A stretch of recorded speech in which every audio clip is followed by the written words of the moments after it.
Whatever you do, get rid of this fear of missing out, this terrible lust to participate in profit making that comes along at the end of every one of the great bubbles. It is incredibly seductive, very hard to resist. Been there, done that myself a few decades ago, made a fortune and wiped myself out.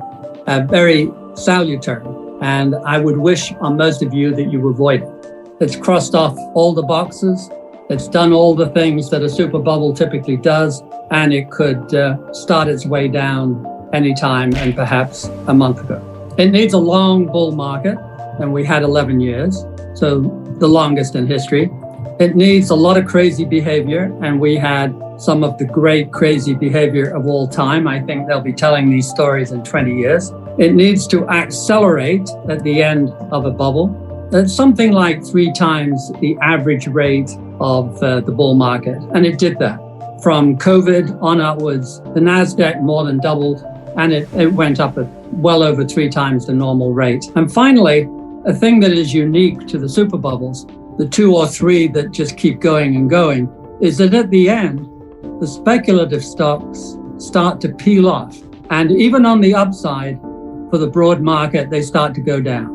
And that started early last year. The super duper specs, the worst of them all, started to decline. And then one by one, they fell in and started to drop.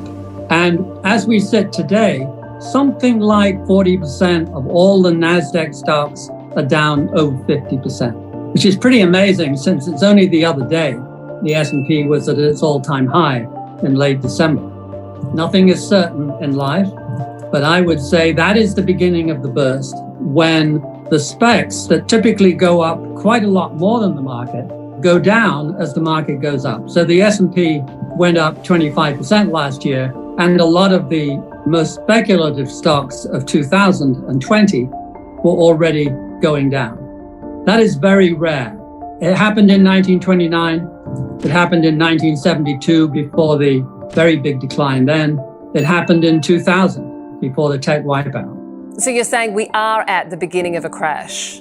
I would say it is likely that we are. I think it would be unlikely that the market would not come down by 50% from its peak. The broad market, the S&P, and it would be unusual if the specs did not do worse than that. The problem is it slow or is it quick? The stimulus program left a lot of money in individual hands for buying the dip, and they have been throwing money this year, individuals, at the dips. They have probably never invested more rapidly than they have this year, and despite that, of course, the market is down. But they have a lot of money. They're pretty well funded. Many corporations are doing well. The economy isn't too bad. So this could turn out to be quite a struggle, where slowly but surely the market has to readjust to higher and higher rates and higher inflation. It will not give up, I suspect, too easily, but will fight it out. If you look at the real estate market, all real estate markets pretty well around the world are very, very high. And if you look at the bond market, of course, interest rates are incredibly low and bonds are incredibly high.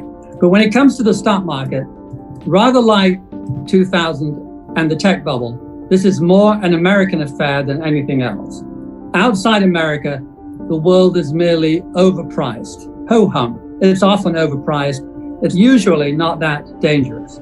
In the US, however, we have an extreme overpricing, extreme crazy behavior, and I think we're in a rather dangerous equity bubble. So there is a decent chance that Australia, the UK, Japan, there's some fairly reasonably priced countries. If they come down in sympathy, they'll come down a lot less and probably rally earlier. This bubble in the US is eerily similar to the 2000 tech bubble. It's led by the NASDAQ, it's led by the specs. 2000, the specs underperformed all year and the S&P continued to climb. It is just possible that the S&P will rally to a new high. I think it is impossible that the specs will. So I think the game has started and it will play out perhaps rather like a 2000. Historically, the stock market has hated inflation. It crushes price-earnings ratios. This time, uniquely, It did not. Inflation started June of last year, roared through the roof, and the PEs continued to rise. Nothing like that had happened before. And we have a model that goes back to 1925. And there are two factors that determine price earnings ratios, or the price level of the market. One of them is profit margins. Of course, it loves them. And the other is inflation. Of course, it hates it. And they have worked like a charm. And in 2000, you had, for example, at the top of the market, world record profit margins and very little inflation. And today we have world record profit margins, but we have rather high inflation. The market should have dropped starting in the middle of last year had it been following the normal battle plan. It did not. The market is saying about inflation that it totally ignores it. It completely believes the Fed that it's temporary, ephemeral, etc. And it doesn't appear to be.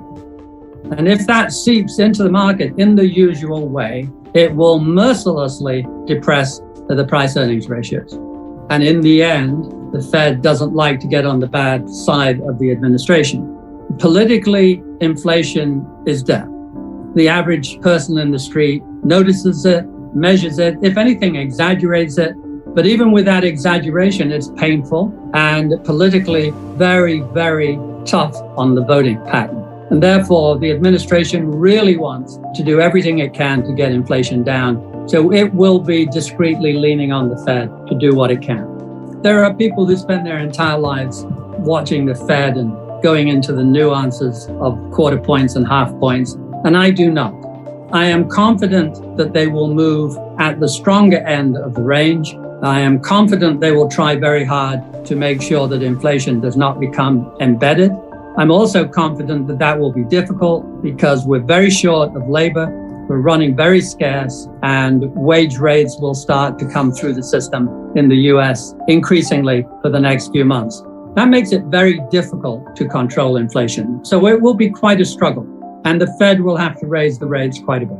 If you have to own US stocks, you should own high quality stocks that are in good financial shape, because this can always spiral in to something of a financial crisis. They often do.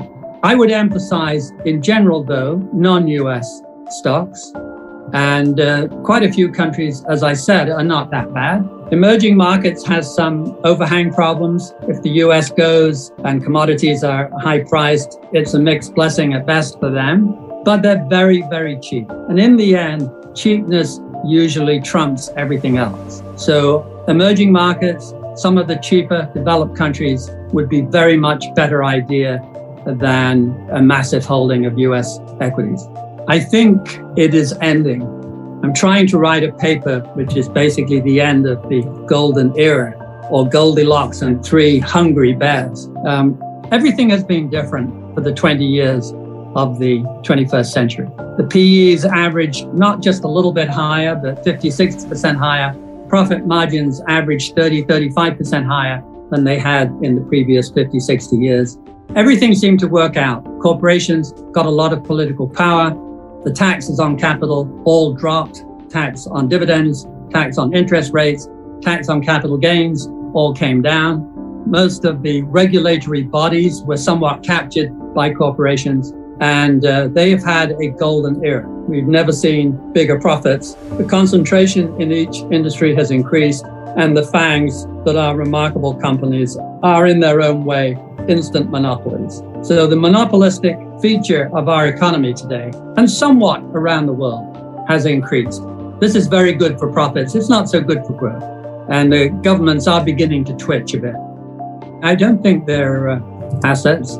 I think they embed a technology that may turn out rather like the internet to be useful here, there, and everywhere. And when they are useful and when they're making money in the traditional way, then you value it like any other money-making enterprise. But while they just sit there and they go up in price because people are persuaded that they will go up in price, it's very much a question of the emperor and his clothes, I think. Bitcoin in particular, it does nothing for anybody and is superseded by a whole generation of smarter and more effective cryptocurrencies, many of which in their turn do not make money in the traditional way, and a few do. So I'm sure the idea embedded in cryptocurrency will be around perhaps forever. But I'm equally certain that most of the value today as a store of value is a hoax. It is not a store of value. Everyone can agree that the volatility is massive. It goes up and down with the high-risk stocks. What is the point of a store of value that trades like a hyperspec? I mean, this is not the principle. Gold, in comparison, with several thousand years of practice, has been boringly stable throughout the last couple of years. I should know, I own some. Stay out of trouble. Make sure you don't buy expensive markets, expensive stocks. Emphasize value, cheapness for what you get. Hunt around for the cheaper countries, hunt around for the cheaper stocks within those countries. Carry some cash reserves. There'll be perhaps some very nice buying opportunities. And whatever you do, get rid of this fear of missing out, this terrible lust to participate in profit making that comes along at the end of every one of the great bubbles. It is incredibly seductive, very hard to resist, and I would wish on most of you that you avoid it. Thank you. Bye-bye.